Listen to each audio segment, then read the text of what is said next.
What's up, YouTube? 2015 Toyota RAV4. I'm going to be showing you how to reset that maintenance light right there. Anyways, if you haven't subscribed to my channel, please subscribe so I continue to make videos like this to make your life easier. Let's get started.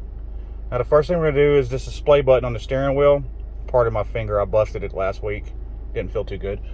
Just keep pushing it until you get to trip A, which is one push if you're on the mileage. Then turn the key off.